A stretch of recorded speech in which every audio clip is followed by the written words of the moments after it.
कितने लोग हैं जो भगवान को मानते हैं?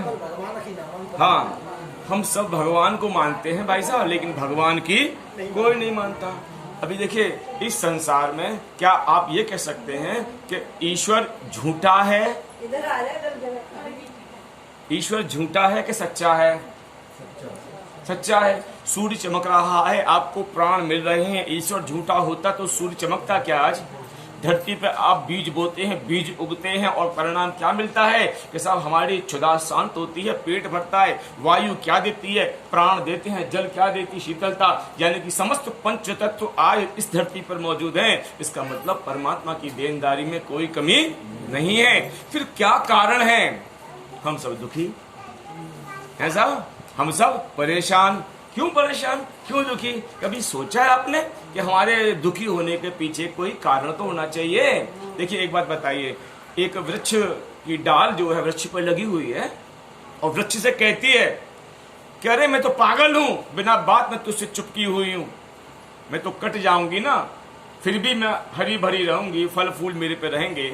और मालूम पड़ा किसी दिन एक लकड़हारा आया, उस डाल को काट दिया। अब नीचे गिरी और नीचे गिरने के बाद जो कहती है उस वृक्ष से, देख मैं कट गई हूं, तुझसे अलग हट गई हूं, लेकिन देख हरियाली अभी बाकी है, फूल बाकी है, फल बाकी, कोई कमी नहीं आई। मैं तो पागल थी, सो तुझसे चुपकी रही। वृक्ष बोला, अभी तू ताजी ताजी कटी है। क्या है साहब?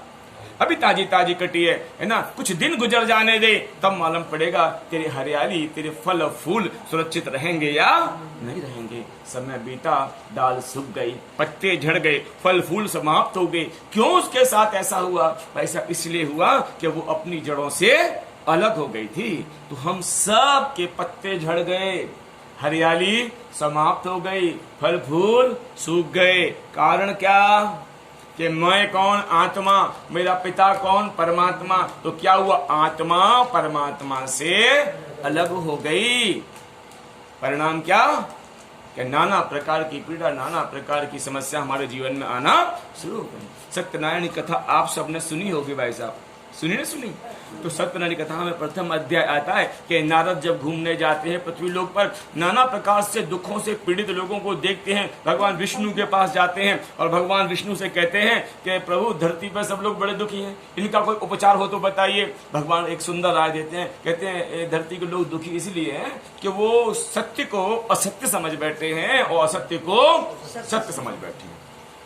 परिणाम क्या निकल रहा है कि असत्य की पूजा कर रहे हैं, असत्य के पीछे भाग रहे हैं, असत्य की भूख है और सत्य का बोध उनको है ही नहीं। तो आज आपसे पूछता हूं, इस दुख का मूल कारण क्या है? कि जो सत्य है उसको हम भूल गए और जो असत्य है उसके पीछे भाग रहे हैं। अब बताइए, आत्मा सत्य है कि शरीर सत्य है? जोर से बोलो। आत्मा सत्य है। तो बताओ, खिलाते किसके हो? आत्मा को खिलाते हो, शरीर को खिलाते हो? सजाते किसको? आत्मा को, शरीर को? बोलो। भूख प्यास किसकी शांत करते हो? शरीर की। सजाते किसके हो? आत्मा को कि शरीर को? सारा ध्यान किसका? शरीर का। और हम कौन? कि आत्मा। आत्मा का भोजन क्या है? अरे क्षमा करिए साहब, भोजन तो मालूम ही नहीं है, हम तो काय में अटके हैं, देह और देहधारी में अटके हैं। परिणाम स्वरूप क्या निकला? आत्मा हो गई कमजोर और शरीर हो गए बलशाली। तो इंद्रियों ने जहां चाहा हमको खींचती ले गई और जो चाहा सो करवाया और आत्मा चीखती रह गई, चिल्लाती रह गई। लेकिन आवाज आत्मा की बलशाली नहीं थी, कमजोर थी। उसने रोकना चाहा, लेकिन अंतरात्मा की बात को हमने स्वीकार नहीं किया और माना नहीं। फिर परिणाम क्या निकला भाई साहब? परिणाम ये निकला भाई साहब कि दुख, पीड़ा, समस्या सब हमारे जीवन में आते चले गए। तो आप सबसे प्रार्थना बस यही है कि भगवान को मानो, बहुत अच्छी बात है, लेकिन भगवान की मानो। क्या साहब? भगवान को मानो, उससे अच्छा क्या है? भगवान की मानो। और याद रखना, हम सब एक ही काम कर रहे हैं पूजा पाठ के नाम पर। सभी लोग बैठ जाए, जहां वहीं बैठ जाए, हलचल मना है ना, जहां निकल जाए बैठ जाइए। हम सब भगवान के नाम पे एक ही काम कर रहे हैं। बहनों सुनो ध्यान से, क्या कर रहे हैं? हम भगवान को, देवी देवताओं को मनाने का प्रयास कर रहे हैं। कि भोले बाबा पर जल चढ़ा तो मान जाए, रेवड़ी चढ़ा तो मान जाए, और क्या करें साहब, प्रसाद चढ़ा तो मान जाए। हम सब मनाने लगे हुए हैं। मैं आज एक बात कहना चाहता हूं, अरे भैया देवता रूठे नहीं है जिन्हें तुम मनाते हो। जीवन में सुख नहीं, शांति नहीं, अगर आनंद नहीं है तो स्वीकार करना आपके अंदर का देवत्व तो कहीं खो गया है। तो भगवान मनाने की चीज नहीं है, देवता मनाने की चीज नहीं है। स्वयं जब तक हम देवता नहीं बनेंगे तब तक जीवन का आनंद हमारे जीवन में आ नहीं सकता। आज एक बात आइए, मैं पूछूं स्वर्ग कहाँ है तो लोग क्या कहते हैं साहब, ऊपर। साहब पाताल कहाँ है तो क्या कहते हैं, नीचे। स्वर्ग में कौन रहते हैं साहब, देवता रहते हैं। क्या पाताल में कौन रहते हैं साहब, राक्षस रहते हैं। तो राक्षस कौन होते हैं, कि बहुत बुरे होते हैं सो राक्षस होते हैं, और बहुत अच्छे होते हैं सो, तो अच्छे हैं सो बहुत ऊपर, और बुरे हैं सो बहुत नीचे। और इंसान कहाँ रहता है, सो इसका मतलब क्या हो गया, जो थोड़े से अच्छे हैं और थोड़े से बुरे, वो कहाँ फंस गए, बीच में। अब तय तुम्हें करना है, नीचे गिरना है या ऊपर चढ़ना है। उतरना सरल है और चढ़ना कठिन है। आप तैयारी कीजिए, क्या बनने की तैयारी करें साहब, हम तो हनुमान जी को मनाने की तैयारी करेंगे, राम को मनाएंगे साहब, कृष्ण को मनाएंगे। तू जिंदगी और मनाता रहा है, कोई मानने वाला नहीं है। क्यों नहीं मानेंगे साहब, हम तो भोग लगाते हैं। अरे भोग वो खाता ही नहीं है, फिर क्या खाता है, तू जो कुछ खिलाती है वो नहीं खाता, वो ऐसी चीज खाता है जिस पे तेरा ध्यान है ही नहीं। तेरे हाथ में थाल है, क्या है साहब, थाल में क्या है, फल है, फूल है, रोली है, चावल है, शहद है। किसके लिए जा रहे हो साहब, भगवान के लिए। भगवान जी भोग लगाइए। भगवान कहते हैं मैं थाल में से नहीं खाऊंगा, मैं केवल तेरे अंदर क्या है मैं उसे देखना चाहता हूँ। डॉक्टर के पास जाना कि कंधा में डॉक्टर साहब बड़ा दर्द हो रहा है, तो डॉक्टर क्या कहेगा कि लाओ साहब एक्सरा दिखाओ, फोटो खिंचाओ, फोटो। डॉक्टर साहब जरा फोटो, अरे जे नहीं कि कौन सा फोटो, फिर कि अंदर का फोटो दिखाइए। तो अंदर का फोटो किसे कहते हैं साहब, एक्सरे को। इलाज कब होगा, ईसीजी करावे, एक्सरा करावे, तब इलाज होगा ना। तो भगवान भी यही चाहते हैं, बाहर का फोटो कितना सुंदर है उसे कोई मतलब नहीं, तेरी थाली में क्या है उसे कोई मतलब नहीं। मूल बात है थाली तेरे हाथ में है और तेरे अंदर क्या चलता है।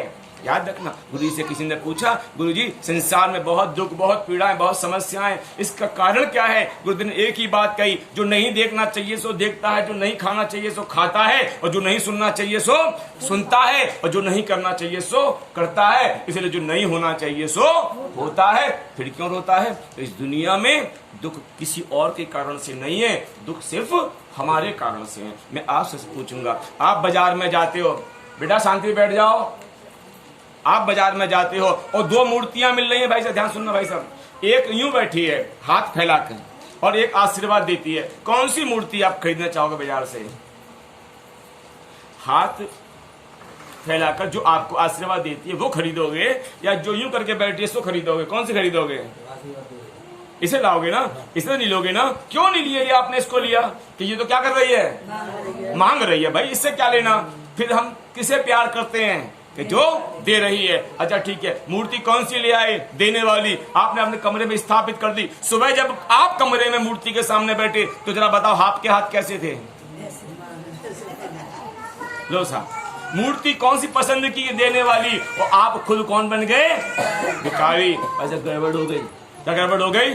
भगवान तो चाहता था मेरा बच्चा है, मैं जैसा मेरा बच्चा वैसा मैं दाता, तो मेरा बच्चा भी दाता होगा। लेकिन हुआ क्या, दाता का बच्चा क्या बन गया, भिखारी बन गया। अच्छा भिखारी को काबले खेत दान में कहूँ दवा है, भिखारी को क्या मिलता है, अटन नीचे ₹2 2 5 बस, इससे तो नहीं मिलता। तो आप सबसे कहता हूँ, आप भगवान की संतान है, एक बार स्वयं को पहचान लो, एक बार इतना जान लो, भगवान भोगता नहीं है, भगवान एक ही चीज भोगता है कि तेरे अंदर जो छुपाने योग्य है भगवान वह भोगता है जी। क्या कहा मैंने,